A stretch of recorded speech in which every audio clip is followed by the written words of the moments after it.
dan Wali Kota Makassar. Mari kita sambut Bapak Bima Arya Sugiarto dan Bapak Muhammad Ramdan Pomanto.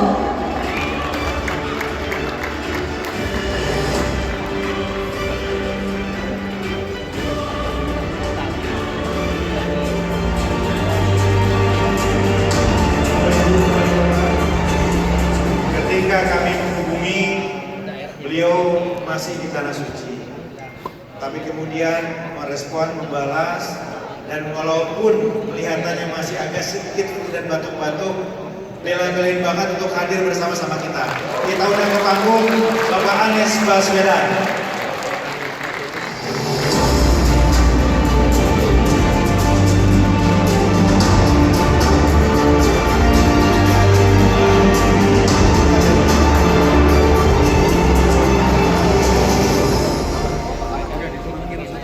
Sebelum beliau menyampaikan pemaparan beliau, izinkan saya menyampaikan profil beliau. Nama lengkap Anies Rashid Baswedan, tempat dan tanggal lahir Kuningan, Jawa Barat, 7 Mei 1969, istri Ferry Farhati Ganis, anak 4 orang, pendidikan Universitas Gajah Mada, Northern Illinois University. Saya pernah ke sana Pak, di Bekal, Chicago, dan Universitas Maryland. Saya kira kalau pekerjaan semua sudah tahu bahwa beliau adalah Menteri Pendidikan dan Kebudayaan Indonesia yang ke-27 dan Gubernur DKI Jakarta ke-19. Pak Anies, izin melaporkan, di Rakernas ini ada 3 agenda besar. Yang pertama adalah konsistensi kami mengawal otonomi daerah. Teman-teman banyak curhat soal reformasi birokrasi, fiskal, pendidikan, dan lain. Yang kedua, tadi Pak Anies sudah lihat, kita ingin melihat 2045 kita jemput dengan menyiapkan anak-anak muda. Yang ketiga, ini tahun politik, transisinya harus juga menghitung faktor perencanaan pembangunan. Perencanaan, RPJMD, RPJP nggak boleh putus, harus terus nyambung. Dan kami ingin sekali melihat pemilu, pileg, pilpres berjalan dengan damai, dengan guyup, mencerahkan, membahagiakan untuk semua. Izin, Pak Anies, tadi kami tanya satu kata, satu pertanyaan kepada Mas Ganjar, yang akan kami tanya kepada Mas Anies hal yang sama. Jadi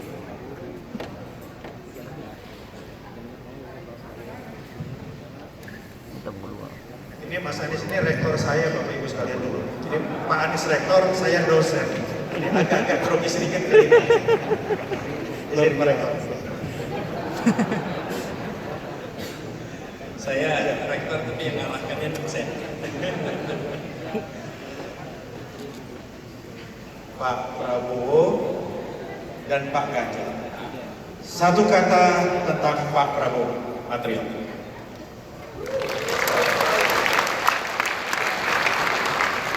Satu kata tentang Pak Ganjar, sahabat lama.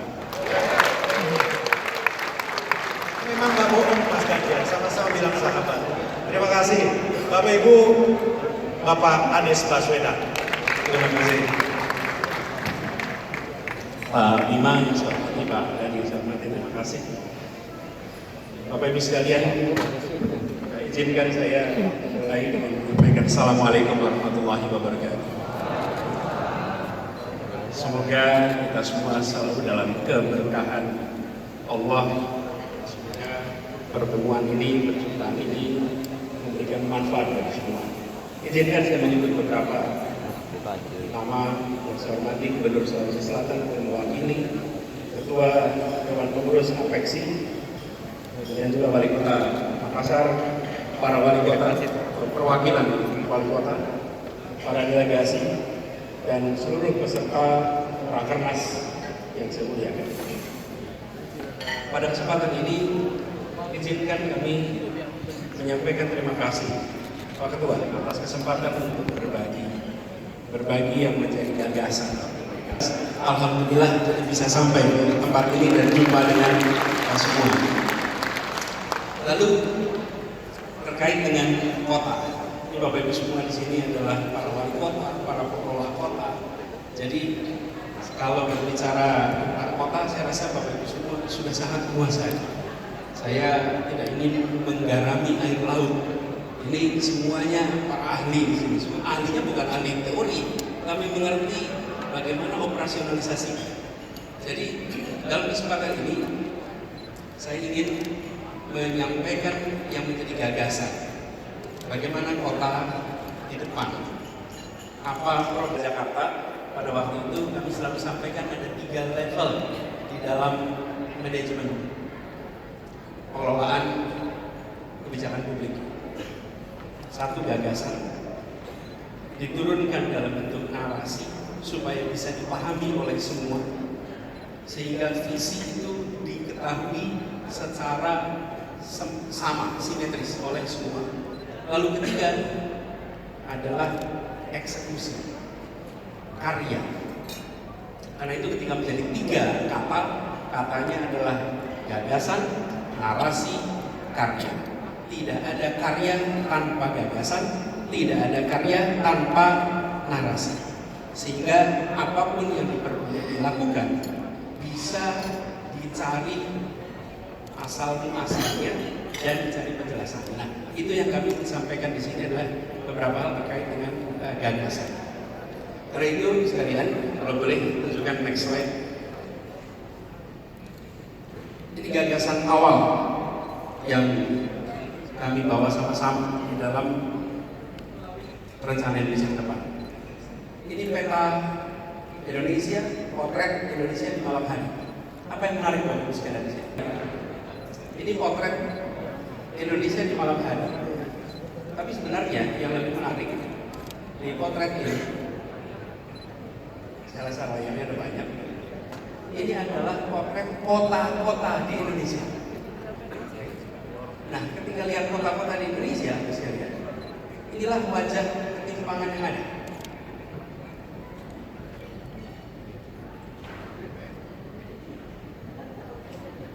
Kelihatannya ada ketimpangan terus.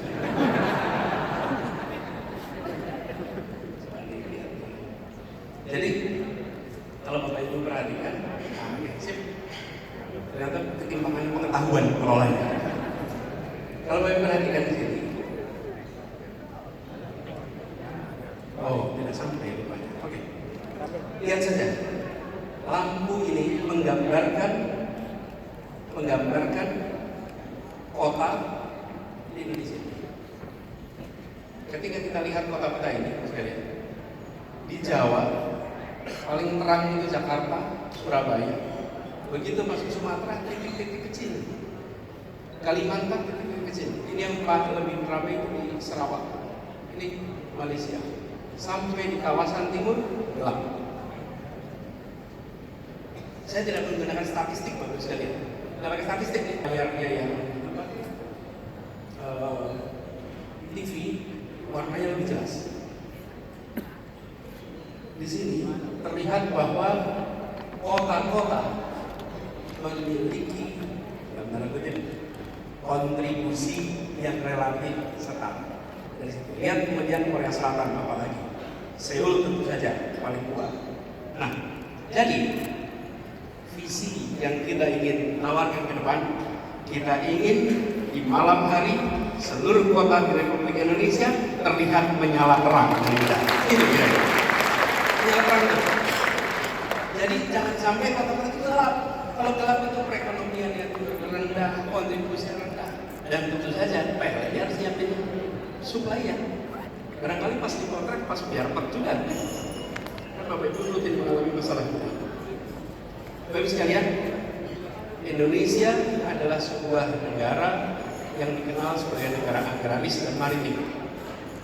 Tetapi sejak 2009 lebih banyak penduduk tinggal di kota daripada di desa. Sejak 2009. Jadi kalau sampai dengan sekarang 14 tahun kemudian proporsi penduduk tinggal di kota lebih banyak daripada di desa. Coba lihat next slide.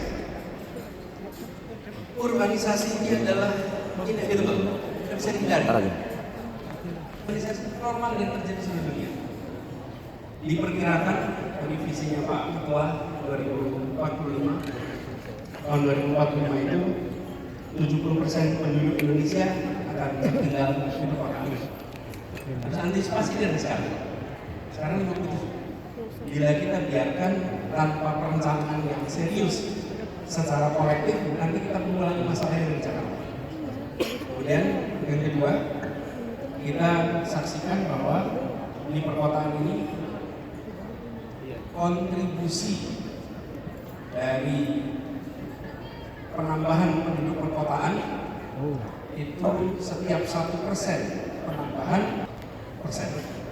Sementara di negara-negara Asia lainnya tambah 1% penduduk urban itu meningkat PDB sampai di Indonesia hanya 8 kota yang memiliki kualitas udara yang baik. Ini 8 dari semua. This is no good. Bahwa 30 juta penduduk di perkotaan itu tinggal di pemukiman yang tidak layak. Ini fakta juga. Dan yang kelima, kita melihat kesenjangan sosial yang tinggi di perkotaan. Dulu saya menginisiasi program pengiriman guru-guru ke pelosok tanah air.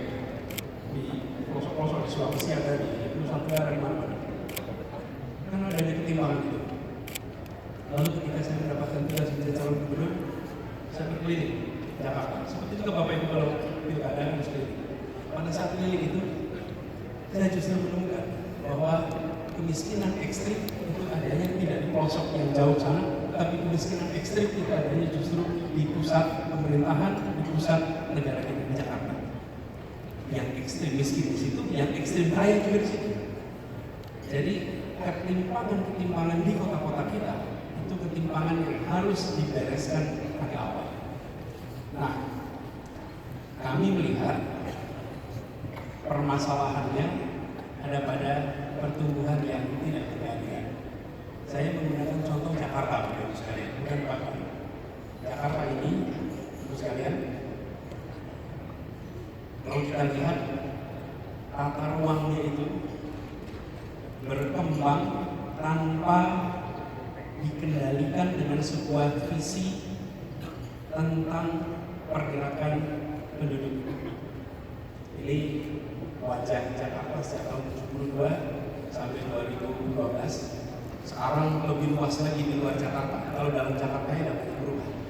Dan di Jakarta itu misalnya tinggal 8% tanah ruang terbuka, 92% tertutup. Kami melihat, merasakan apa yang kita lihat di Jakarta adalah fenomena yang bisa terjadi di kota-kota lain beberapa dekade yang akan datang. Karena itu kami memandang sebaiknya jangan mengulang problematika yang dilewati beberapa dekade di Jakarta dan kota besar lainnya, tapi mulai dari sekarang kita tata agar kota-kota kita ketika nantinya menjadi kota yang besar, dia menjadi kota yang layak huni. Berikutnya, saya ingin menunjukkan salah satu masalah juga yang dihadapi di kota-kota kita di Jakarta, di Indonesia. Pertama adalah soal kemandirian fiskal. Saya rasa Bapak Ibu semua merasakan soal kemandirian fiskal. Jadi menurut laporan dari Kementerian Keuangan bahwa 60 atau 70% kota kita itu belum mandiri, 29% mandiri dan hanya 2% yang mandiri. Ini mandiri itu artinya PAD mampu membiayai lebih dari sebagian besar belanja daerah. Ini harus kita selesaikan sama-sama. Tidak bisa terus-menerus kota berada dalam posisi tidak mandiri. Jadi kalau ditanya ke depan seperti apa, kita ingin kota-kota di Indonesia menjadi kota yang mandiri. Yang kedua adalah ketimpangan APBD kota. Kalau Bapak Ibu perhatikan,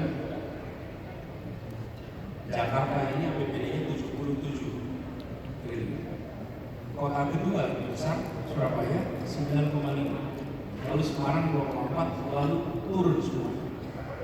Ini harus jadi perhatian kita supaya pemerintah kota memiliki kemampuan fiskal yang lebih tinggi agar mereka bisa menyelesaikan PR-PR masalah urban dan visi membangun urban yang sehat. Ditambah kalau saya cek, kita semua ini punya beban administrasi laporan yang luar biasa. Menurut catatan kami ada 259 laporan administratif yang harus diselesaikan dan menyita energi ASN kita. Ini harus dilakukan simplifikasi atas persoalan. Jadi, bagaimana ke depan? Kalau boleh kami berbagi apa yang menjadi visinya. Kami melihat pertama, kota harus bisa mempercepat pemenuhan layanan dasar. Apa itu layanan dasar? 1. Air. 2. Kesehatan, pendidikan, pangan, papan. Ini contoh 5 layanan dasar yang harus dipercepat pemenuhan. Pangan saja sekalian. Kita semua ini yang tinggal di perkotaan tidak punya lahan pertanian. Tapi bagaimana perkotaan dan pedesaan memiliki satu skema untuk bisa memasok kebutuhan pangan dengan harga yang terjangkau dan sustainabilitasnya terjamin. Dan yang kedua, tata kota yang produktif dan berkelanjutan. Produktif ini artinya di kota ini efisien, aktivitas perekonomiannya tidak terhambat oleh faktor mobilitas, tidak terhambat oleh faktor-faktor sosial ekonomi lainnya. Kemudian kita melihat perlunya mewujudkan interkonektivitas antar daerah. Di mana itu daerah? Di dalam kotanya dan antara kota dengan wilayah-wilayah yang berada di sekitar. Karena dalam prakteknya kota-kota kita di seluruh Indonesia itu menjadi kota jasa yang memfasilitasi kabupaten-kabupaten yang berada di sekitar. Lalu yang keempat adalah menjadikan kolaborasi sebagai praktek di perkotaan. Kenapa kolaborasi ini praktek baik di perkotaan? Karena begini percaya, kota itu tempat berkumpulnya masalah, tapi juga kota itu tempat berkumpulnya solusi, tempat berkumpulnya talent. Kalau tanya di mana lokasi orang-orang terdidik, kebanyakan di perkotaan. Di mana lokasi think tank di perkotaan? Di mana perkotaan?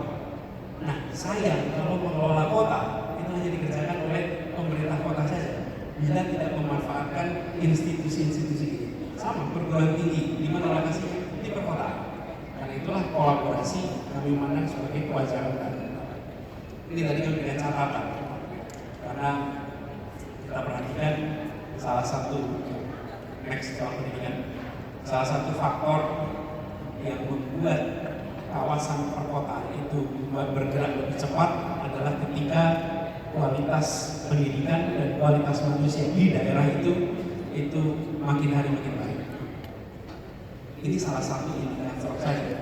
Kita melihat pemerintah Jawa Tengah 250, Jawa Timur 341. Ini menyedot talent dari seluruh Indonesia. Untuk dapat pendidikan tinggi tersedot. Sekali mereka tersedot jauh dari kotanya, dari wilayah asalnya, potensi kembali itu berbeda. Karena itu kami melihat ini penting. Yang berikutnya, kota bukan hanya soal ekonomi saja. Kota adalah tempat berkumpulnya keragaman, tempat majunya kebudayaan. Jangan sampai kota semata-mata dipandang sebagai kegiatan ekonomi, tapi kegiatan budaya, kegiatan seni tidak muncul. Dan kami melihat kota-kota adalah tempat di mana terobosan inovasi di bidang-bidang kebudayaan jadi penting. Karena itu kami merasa perlu di dalam pembangunan kota ke depan bukan hanya aspek ekonominya, tapi aspek kebudayaan itu menjadi fokus perhatian. Ini soal kotanya. Lalu saya sedikit bahas soal kota dan wilayah sekitarnya. Tidak bisa dipungkiri, kota-kota ini menjadi pusat rumah sakit, pendidikan, kebudayaan, perdagangan yang ini berkorelasi dengan kawasan sekitarnya. Jadi pembangunan kota harus juga memasukkan bagaimana bisa kolaborasi dengan daerah-daerah sekitar. Kami di Jakarta itu punya ketergantungan pangan luar biasa. Jadi kami buat kerjasama dengan kabupaten-kabupaten yang memproduksi pangan sehingga bisa memasok pangan, mengurangi mata rantai yang membuat harga menjadi tinggi. Ini saya berikan ilustrasi di sebelah kanan. Yang mengontrak siapa? BUMD kita. Kontrak 5 tahun. Apa yang terjadi dengan adanya kontrak 5 tahun? Dapoktan punya akses pada kredit karena dia ada kontrak dengan kita. Melakukan mekanisasi pertanian, melakukan terobosan-terobosan dengan menggunakan kontrak 5 tahun. Dari sisi kami dapat beras dengan lebih murah. Dari sisi mereka dapat gabah dengan harga yang lebih tinggi. Dan itu kita kerjakan dengan berbagai kabupaten kota di seluruh Indonesia, termasuk di sini Sawah Lunto. Ada Sawah Lunto di sini. Kalau Sawah Lunto, kita kerjakan beras dengan kota-kota ini. Artinya kota secara serius dirancang untuk bekerja sama di aspek-aspek yang menjadi kebutuhannya dengan daerah sekitarnya. Jadi Bapak sekalian, kami melihat ada 4 prinsip untuk kota di masa depan: layak huni, asri, adil, maju. Kira-kira 4 itu yang kita ingin lakukan ke depan. Layak huni artinya airnya bersih, baik, kemudian papannya tersedia, tempat tinggalnya tersedia dengan layak, kemudian lingkungan hidupnya baik, adil artinya ada kesetaraan kesempatan dari mulai pendidikan, kesehatan sampai dengan kegiatan keagamaan. Maju dalam artian kita terus-menerus membuat kota kita kota yang memfasilitasi modernisasi di kota kita. Ini gambarnya JIS, ini ada rumputnya di sini.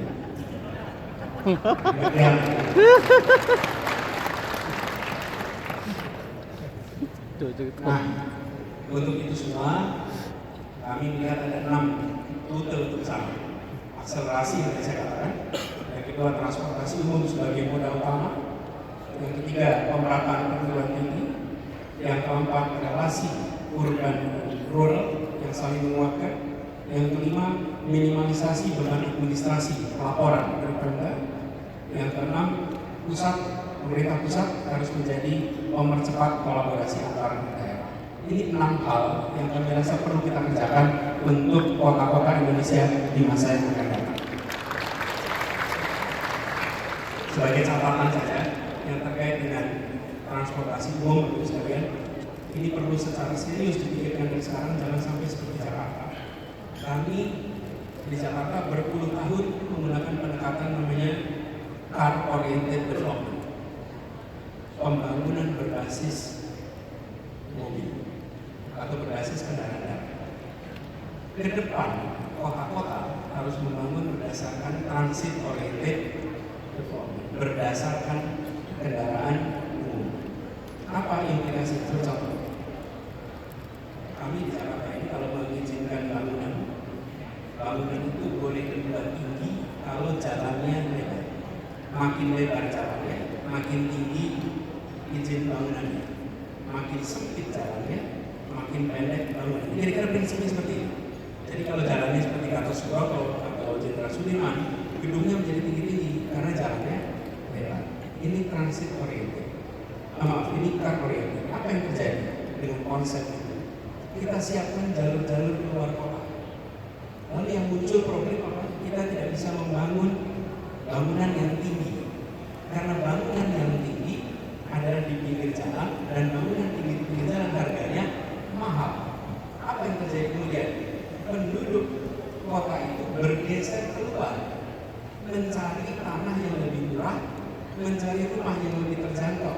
Lalu pemerintah menyiapkan jalan tol keluar.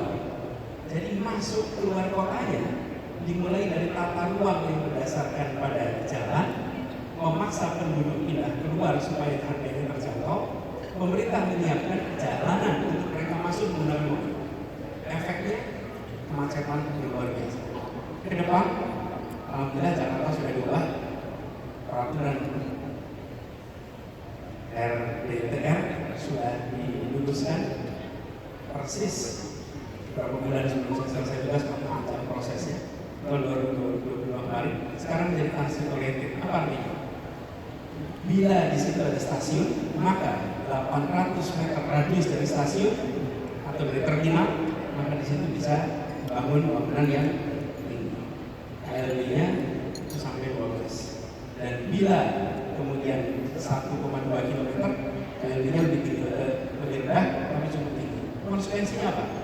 Nanti 5-10 tahun ke depan, Bapak Ibu akan melihat pertumbuhan bangunan-bangunan tinggi di sekitar kawasan terminal dan kawasan stasiun. Yang lebih menarik yang kita harapkan adalah penduduk yang kemarin terlempar keluar karena tidak mampu menjangkau rumah di Jakarta, mereka akan berbondong-bondong masuk kembali ke Jakarta dan menggunakan kendaraan umum dan kendaraan pribadi.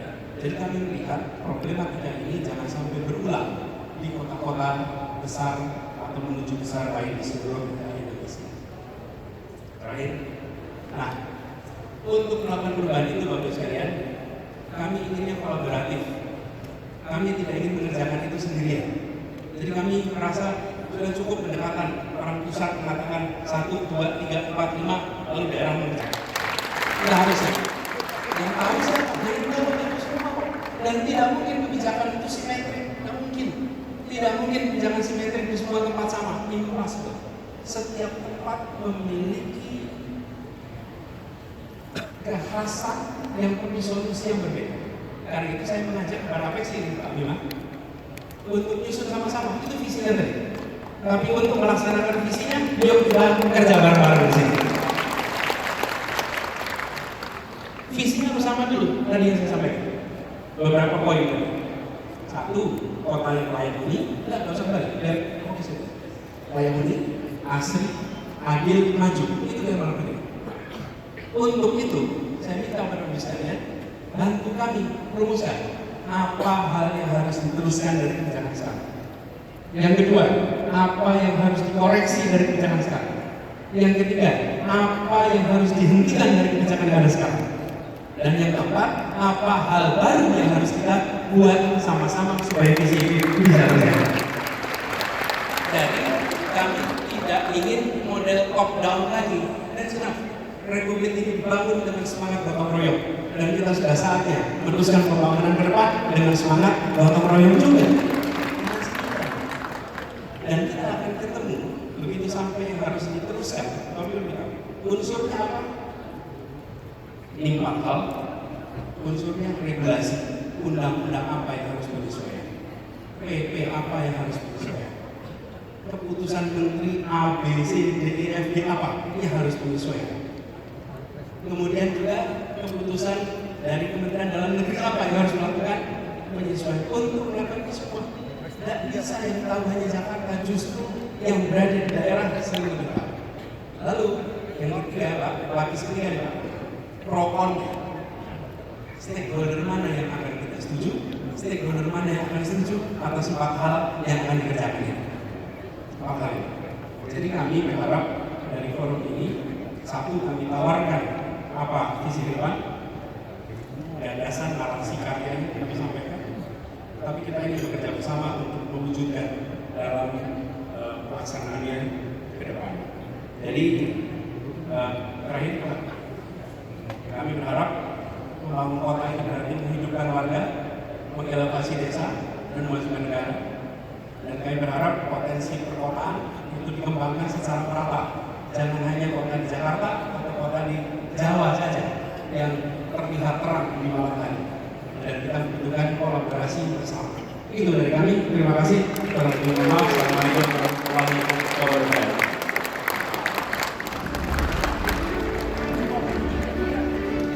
Terima kasih Pak Anies. Assalamualaikum Bapak Ibu. Tepuk tangan untuk Pak Anies Baswedan. Mengawali dengan analogi cahaya lampu untuk Indonesia terang di masa depan. Pak Anies, Apeksi itu ada 6 komisariat, ada 6 ketua, 6 kepengurusan, dan kami sudah menyepakati kalau dibuka pertanyaan pasti tangan-tangan banyak sekali waktu tak cukup. Izin untuk memberi kesempatan kepada 2 program komisariat.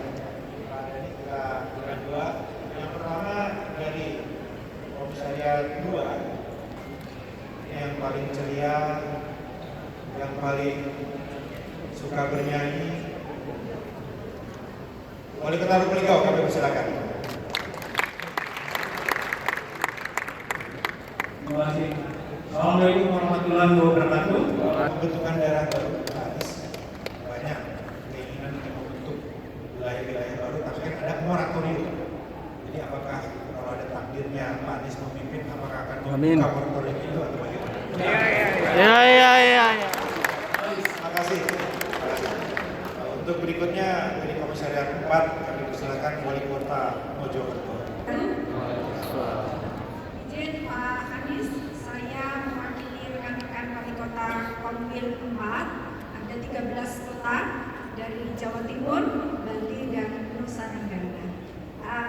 Terkait kondisi kota, bahwa kami ini di kota harus banyak membangun dengan apeksi yang bersinergi berkolaborasi. Tentu saya selaku Wali Kota Mojokerto yang merupakan kota terkecil ketiga di Indonesia juga ingin kota kami maju. Begitu pula teman-teman wali kota yang lainnya. Namun kendala yang kami hadapi salah satunya adalah terkait dengan fiskal daerah. Kami memang didorong bagaimana setiap daerah itu memiliki kemandirian fiskal. Dari anggota Komwil 4 ini mungkin baru kota Surabaya yang memiliki kemandirian fiskal daerah di atas 50%. Namun di sisi berbeda kami melihat anggaran atau fiskal di kementerian ini kan cukup besar, cukup tinggi, sehingga ada ketimpangan atau kesenjangan terkait fiskal di kementerian dengan di daerah. Padahal kami ingin daerah kami ini maju, kami bisa membangun segala sarana infrastruktur termasuk yang tadi layanan dasar untuk memenuhi kebutuhan masyarakat kami di daerah. Nah, bagaimana tantangan tersebut bisa dijawab jika ke depannya dari gagasan Pak Anies yang disampaikan ini kalau ditakdirkan bisa menjadi presiden berikutnya. Terima kasih. Amin. Assalamualaikum warahmatullahi wabarakatuh. Terima kasih, Bu Wali. Pertama terkait dengan SMA, terus kemudian ini dialami juga di level provinsi terkait dengan universitas. Jadi banyak provinsi-provinsi juga yang dalam situasi perlu terlibat di dalam urusan perguruan tinggi dan memiliki kapasitas, tapi kewenangannya diberikan kepada pusat. Jadi ini adalah salah satu aspek dari, coba dikembalikan ke slide 4 tadi, 4 hal tadi. Jadi Bapak sekalian, kami menawarkan yang berbantu ini mohon menjadi perhatian, termasuk di bidang pendidikan. Jadi pendidikan, kesehatan ini terbuka untuk kita review sama-sama mana yang paling tepat untuk kita kerjakan bagi kebutuhan kita di daerah. Jadi terkait dengan SMA, terkait dengan, karena gini, SD sampai SMP berada di kabupaten,